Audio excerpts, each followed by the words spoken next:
안녕하십니까. 통일나우의 이영하입니다. 한 주간의 통일 소식 브리핑에서 전해드립니다. 지난 22일 통일부는 제1차 북한인권정책협의회를 갖고 정부의 2025년도 북한인권 정책 추진 방향을 논의했습니다. 김수경 통일부 차관 주재로 열린 이날 회의에는 외교부, 법무부, 국무조정실 등 유관부처 관계자가 참석했습니다. 김수경 차관은 국내외 정책 환경의 불확실성이 가중되고 있지만 인류 보편적 가치와 북한 주민의 인권 증진이라는 측면에서 북한 인권 정책을 일관되게 추진해야 한다고 강조했습니다. 참석자들은 북한 인권 국제회의 개최 등을 비롯한 상반기 주요 정책 현안을 협의했습니다. 다음 날인 23일 설 명절을 맞이해 김수경 통일부 차관은 탈북민 자녀 돌봄 시설인 성모 소아의 집을 방문했습니다. 김수경 차관은 아이들과 놀이를 함께하며 격려의 시간을 가졌습니다. 아울러 관계자들에게 지난해 탈북민 자녀의 교육 지원을 강화하는 법률안이 국회에서 통과된 사실을 전하고 앞으로 정부는 탈북민의 안정적인 자녀 양육 환경을 마련하고 탈북민 자녀들이 우리 사회에서 건강하게 성장할 수 있도록 노력하겠다고 강조했습니다. 크고 작은 어려움을 이겨내고 낯선 남한 사회에서 성공적으로 정착한 여성 사장님들이 있습니다. 비결은 무엇일까요? 북에서 온 슈퍼우먼들, 그 두 번째 이야기를 만나봅니다.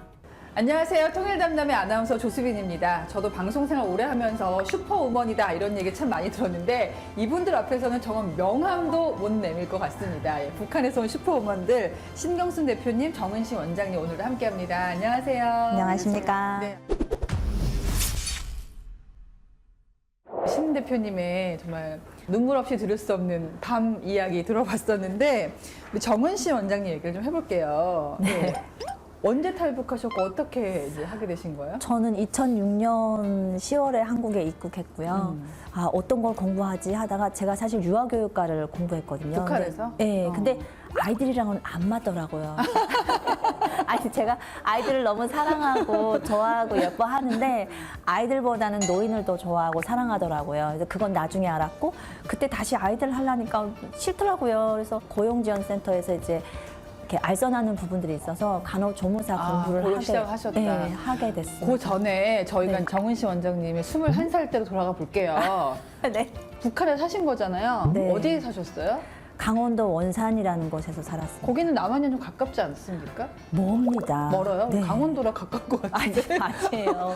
되게 해변가가 무궁화가 쫙 있고 소나무가 있고 아름다워요. 예. 그래서 백사장이 맞다. 들어본 것 같아. 원산. 몇 미터 해수욕장. 쭉 나와 있어요. 그래서 저희 집에서 걸어서 한 어른걸음을 30분 정도 가면 백사장이 나오고 송도원이 나오거든요. 그래서 거기 원산 앞바다 하면은 다 떠요. 맞아, 많이 예. 들어봤어요, 저희. 그래서 원산 앞 거기 아름다운 곳인데 거기서 생활하고 나고 자라고 명태 지겹게 먹고 정어리 많이 먹었고. 그래서 피부가 좋으시구나. 아유, 아닙니다. 아니, 그 아름다운 곳에서 잘 사시면 되잖아요. 그러게요. 네. 그랬어야 되는데 제가 13살 때 아버님이랑 생이별을 했어요. 근데 그때는 나이가 어려서 몰랐고 나중에 커서 한 19살 돼 보니까 아버지가 그립기도 하고 북한에서 이제 그 한국 드라마랑 영화를 많이 접했어요. 요새 젊은 친구들 그거 보다가 많이 죽는다면서요. 북한에서. 많이 죽어요. 네. 그리고 저기요 이렇게 하면 또 죽고요. 이제. 저기요도 안 돼요? 네, 아니 북한에서는 저기요란 말 안 오빠 쓰거든요. 이런 거안 되고. 아유, 안 됐죠 이제. 한국 남자들 굉장히 잘생기고 젠틀하고 막 매너는 아니고 와 말 톤이 목소리 톤이 너무 부드럽고 막 이렇게 막 녹아내릴 것 같은 게. 그래요? 네, 그래서 실제로 궁금한 거예요. 도대체 한국 남자들 어떻게 잘생겼나, 키가 큰가, 막 이렇게 살갑게 하나 궁금하기도 하고 그래서 아버지 찾아서 오다 보니까 아빠는 핑계야. 그럴 수도 있어요. 네. 그래서 19살, 20살 때 유아교육 하던 것도 다 때려치고 한국으로 가보자 해가지고 오게 됐습니다. 아니, 겁이 없네요. 한국으로 가보자고 갈 수 있는 데가 아니잖아요. 저희 어머니가 그때 그랬어요. 아니, 한국이 너 옆집이냐? 옆집을 가게? 하면서 중국을 거쳐야 되고 중국에서 또 한국으로 가려면 가다가 잡히면 총살당하거나 북송되는데 그러면 나이가 어리니까 중국에서도 팔려가면 어떡하냐 맞아. 이랬거든요. 근데 몰라 배째 나 가고 싶으니까 갈 거야 그래가지고 지금 계셔보시면 어때요? 한국 남자들 어떻습니까? 여기 지금 앞에도 계신데 잘생겼어요. 멋있어요. 네. 그때 21살이면은 나랑 비슷한 또래의 남한에 태어난 여학생들, 여성들은 대학교 가더라고요. 발랄하게 막 진짜 하고 싶은 거 하면서 다닐 게 보이잖아요. 부러웠습니다. 그러면 내 처지가 왜 이럴까 비관되진 않았나요? 비관되고 우울한 적도 있었는데 서럽고 이런 시간이 없었습니다. 왜냐하면 어머니랑 동생을 모시고 왔어야 되고 제 처지가 돈도 없는 처지라 학교도 가고 싶고 해서 그런 거 신경 쓸 시간 없고 그 친구들 참 예쁘고 부럽고 멋있다. 그런데 그 친구의 삶이 있고 저는 제 삶이 있으니까 제 삶을 헤쳐나가야 되겠다. 이 생각만 하다 보니까 내가 태어난 곳을 바꿀 수는 없으니까. 그렇죠. 네. 그래서 어머니와 동생 같이 데리고 나오셨어요. 돈을 모으고 뭐 빌리고 어떻게 해가지고 1년 만에 무사히 모시고 왔습니다. 아니 1년 만에요? 10년 전이요? 근데 고맙단 말을 못 듣고 있네요. 아니 그래도 다 방송을 아실 보면은. 거예요. 자, 그 간호조무사 과정을 운명처럼 이제 만나게 됩니다. 그러면 네. 어느 정도는 이제 대한민국에서 간호조무사 거쳐서 또 간호사도 했으면 네. 안정적으로 생활할 수 있을 거고 어떻게 보면 탈출했던 그때와 비교한다면 많이 자리 잡은 거잖아요. 근데 왜 요양원을 설립을 했을까? 요양원은 일을 하는 게 아니라 고생을 사서 하는 네. 스타일이라서 네. 간호조무사를 공부를 하면서 실습을 나갈 때 조금 큰 요양원으로 가게 해달라고 제가 부탁을 했어요. 왜냐하면 한국에서 어렵게 세금 걷어서 저희를 데리고 왔는데 저희가 어떻게 하면 조금 이렇게 보답을 할 수 있을까. 21살 나이에 생각을 하다 보니까 중환자실, 그다음에 뭐 신생아 중환자실, 그다음에 응급실, 그다음에 뭐 큰 요양원 다 이렇게. 사람 구하기 힘든 데잖아요. 네, 맞아요. 손이 제일 필요하고 이런 데는 노인이 한 650명 정도, 한 500명 넘게 있는 시설을 가보니까 어르신들이랑 너무 맞는 거예요, 제가. 물론 젊은 친구들하고도 잘 어울리지만 어르신들과도 잘 소통이 되고, 이거다. 마냥 월급쟁이로만 살면은 안 될 것 같고, 누군가 나도 급여를 주는 사람이 일단 돼보자. 제가 이제 세금 내는 게 1,000만 원이 목표였어요. 그래서 세금 1,000만 원이 넘었습니다, 지금. 근데 세금을 1,000만 원 내는 사람이 돼보자라고 시작을 했고, 그러다 보니까 어떻게 자연스럽게 되는데, 보건소에 또 그래도 운 좋게 치매센터에 들어가다 보니까 단원구 주민 60세 이상 어르신들을 치매 검사하고, 인지 개선하는 데 교육하고, 치매 예방 교육하고, 그런 일을 하다가, 이번에 아니면 요양원을 못 차리고 또 후회를 할 것 같은 거예요. 그래서 이번에 아예 작심을 하고 일을 저질렀어요. 그게 설립한 게 몇 년도예요? 2021년도 8월에 7월 30일까지 보건소에서 근무하다가 소장님이 너 이거 철통밥통인데 차고 나가면 개고생이다. 거의 15년 만에 꿈을 이룬 거네요. 맞아요. 자, 두 분의 이야기를 듣다 보니까 정말 대단하다. 그리고 이분들이 정말 이게 요새 뭐 저희 젊은 층들이 예전에 흑수저라는 말이 유행했었거든요. 어떻게 금수저. 흑수저가 아니고 무수저를 시작하신 거잖아요. 대한민국 땅에서 이 정도를 하셨다는 건 정말 대단한데 만약에 상상을 해봅시다. 지금 두 분이 북한에 여전히 살고 있었다면 어떤 모습으로 살고 있었을까요? 저는 유치원 선생님 하면서 이제 애들이랑 똥 치우고 갈아입히고 근데 유치원은 한국이랑 좀 다르게 조금 좀 뭐라 그러지? 좀 드세요. 그래서 뭐가 드세요? 율동을 한다고 하거나 뭐 할 때도 나란히 맞춰서 한데도 우리가 영상에서 막 착착착 그런 식으로 딱딱하고 맞춰서 해야 마스 되고 게임도 아침에 종 치면 딱 나와서 줄 맞춰서 거기 체제에 맞춰서 계속 일하다가 시집이나 빨리 가지 않았을까 싶기도 하고요. 시집 가서 그럼 뭐 할 건데? 시집 가서 아줌마 하다가 또 유치원 선생님 가지 않았을까요? 그러니까 가끔씩 생각하는 게 뭐냐면 만약에 내가 한국에 안 왔으면 북한에 있었으면 뭐 했을까? 뭐 하셨을 것 가끔씩 같아요? 그런 생각 드는데 그냥 뭐 시장통에 쭈그리고 앉아서 장마당에서 장마당 그러니까 생계를 유지해야 되니까. 되니까. 거기서도 큰 손 되셨을 것 같아요. 장마당에 큰 손.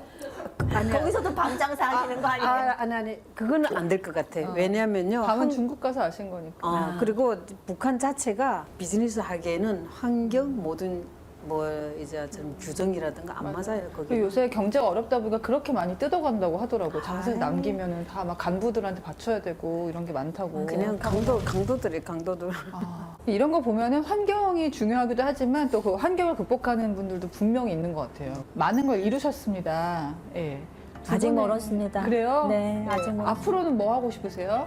저는 일단 지금 요양원 14인 시설로 시작해서 29인 시설로 확장을 했고 47인으로 또 다시 허가를 받아서 지금 47인 시설 됐는데 북한에서 오신 어르신이 단 한 명도 안 계신다는 사실이 가슴이 아픕니다. 아, 물론 남한에 계신 노령 인구도 제가 책임져야 될, 제가 떠안고 가고 싶고 가야 되는 부분이긴 한데 북에서 오신 분들도 한 분쯤은 계시지 않을까? 근데 한 명도 안 계셔가지고 왜 속상합니다. 그럴까요? 아마 경제적인 이유인가요? 이제 첫 번째는 제가 일을 부지런히 안 해서 그런 것 같고요. 두 번째는 몰라서 사각지대인 분들이 이렇게 도움을 받을 수 있는 곳이 있는지 없는지 몰라서 못 오시는 경우가 있는 것 같아요. 두 분은 젊을 때 오셨잖아요. 그러니까 그래도 새로운 정보에 좀 열려 있었던 맞아요. 나이대였던 네. 것 같고 나이가 들어서 오면은 그냥 모르고 늙어버리는 네. 상황. 그러니까 어중간한 나이에 한국에 오시면 열심히 일을 하려고 했더니 말투가 이상해요. 그래서 조금 떨어지니까 본인이 좀 위축되고 또 선입견이 생기고 하니까 내가 이 얘기를 해도 되나 안 해도 되나 하다가 그냥 직장 생활이 조금 그렇게 밀려나면 그냥 나 퇴사할래 이렇게 되는 부분도 있고 그렇게 하다 2, 3년 지나가면 노인이 되는 거예요. 60이 넘어요.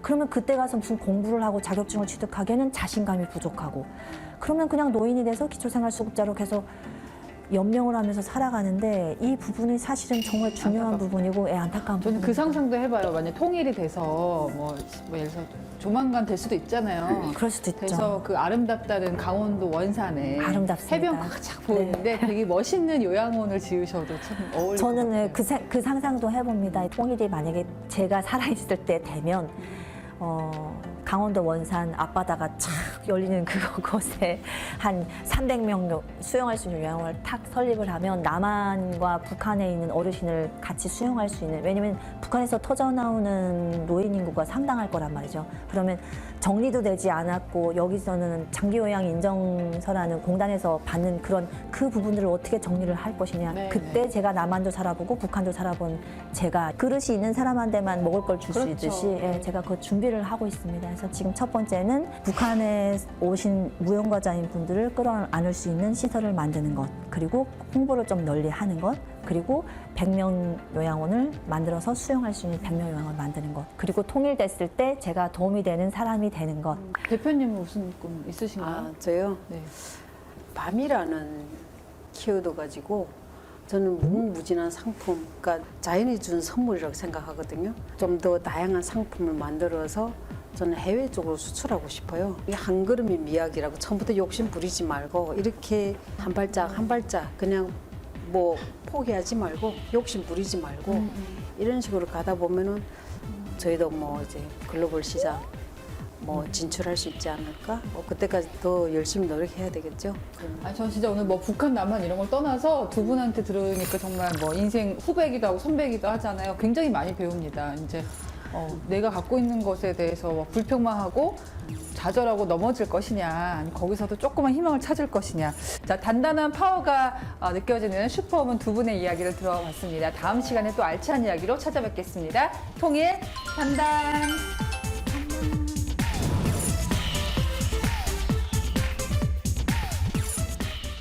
탈북민과 남한 주민이 함께 모여 명절의 즐거움을 나눴습니다. 2025년 새해 소망도 들어봤는데요. 통일 현장 함께 보시죠. 풍요와 지혜를 상징하는 푸른 뱀의 해. 탈북민과 남한 주민이 모여 함께 새해를 맞이한 현장을 다녀왔습니다. 서울의 한 주택가. 반가운 인사가 들려오는데요. 새해 복 많이 받으세요. 아이고 어서 오세요. 아이고 예쁘시다. 고맙습니다. 어서 오세요. 어서 오세요. 과거 주택을 배정받지 못한 탈북민들이 임시로 머물던 곳. 현재는 남북 주민들로 이루어진 봉사자들의 사랑방으로 운영 중입니다. 지난 한 해도 저희 단체 자체가 남북의 주민이 어울러서 자원봉사도 하고 통일 관련한 여러 가지 행사도 하는데요. 또 올해도 이어서 자원봉사도 하고 사회에 좋은 일을 하고자 으쌰으쌰 하는 기분으로 구정설을 같이 지내는 행사입니다. 한반도가 분단된 지 80년. 오랜 세월이 지나면서 남북 주민들이 명절을 보내는 모습도 달라졌습니다. 우리 북한은 양력을 설로 세요. 근데 한국은 음력설을 구정을 쓰잖아요. 그게 다른 점이랑 그게 많이 다른 점이더라고요. 그다음 우리는 한국은 한 살을 더 먹는다는 의미에서 떡국을 먹잖아요. 우린 그 문화는 없어요.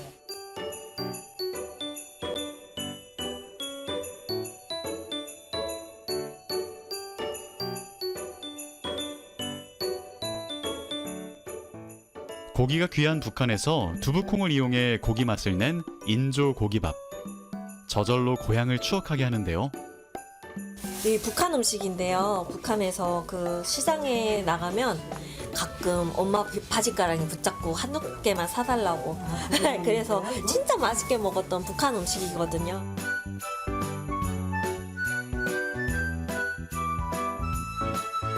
북한에서는 설날에도 송편을 먹는데요. 만두를 넣은 대표 설날 음식인 떡국과 함께 새해 통일 밥상이 완성됐습니다. 귀한 음식을 또 이렇게 정성을 다해 마련한 우리 손길들을 위해서 우리 박수로 축하합니다. 다 같이 모여 만든 음식으로 함께 식사도 하니 명절 분위기가 물씬 풍깁니다. 이렇게 동생 되는 분들과 이렇게 같이 앉아서 맛있는 음식을 먹고 하니까 영 즐겁습니다. 새해 복 많이 받으세요. 설날에 빠질 수 없는 세배. 친정 아버지같이 탈북민들을 도와주는 손준호 어르신과 한국에 잘 정착한 선배 탈북민 어르신을 모셨습니다. 보자 되고 아들 놓고 보자. 세배와 덕담, 세뱃돈은 주는 사람도 받는 사람도 기분 좋게 합니다. 감개가 무량합니다. 그리고 이분들이 여기에서 이렇게 서로 또 세배를 주고받을 수 있다는 거, 이건 우리에게 엄청난 감동이죠. 그리고 또 우리 그 민족이 하나라는 사실을 다 기억하게 되고, 또 이런 걸 통해서 정체성을 회복하는 그런 놀라운 계기도 될 줄로 믿습니다. 새해 소망은 우리 탈북민들이 좀 올해에는 좋은 일이 많았으면 좋겠어요. 일단은 몸이 건강하고 또 마음도 건강하고 정신도 건강하고 이 남한 땅에서 어떤 새 소망을 찾아서 좀 열심히 살아가는 만큼의 대가를 얻는 그런 해가 됐으면 좋겠어요. 정말 열심히 살거든요. 네, 그래서 이제는 이방인 같이 사는 게 아니라 정말 우리 한 구성원으로서 남한 사람으로서 떳떳이 살아가는 그런 해가 됐으면 좋겠어요. 명절 음식과 따뜻한 웃음 속에서 우리가 하나라는 마음을 확인했던 순간, 올해에는 더 많은 사람들의 마음이 모일 수 있기를 바랍니다. 새해 복 많이 받으세요.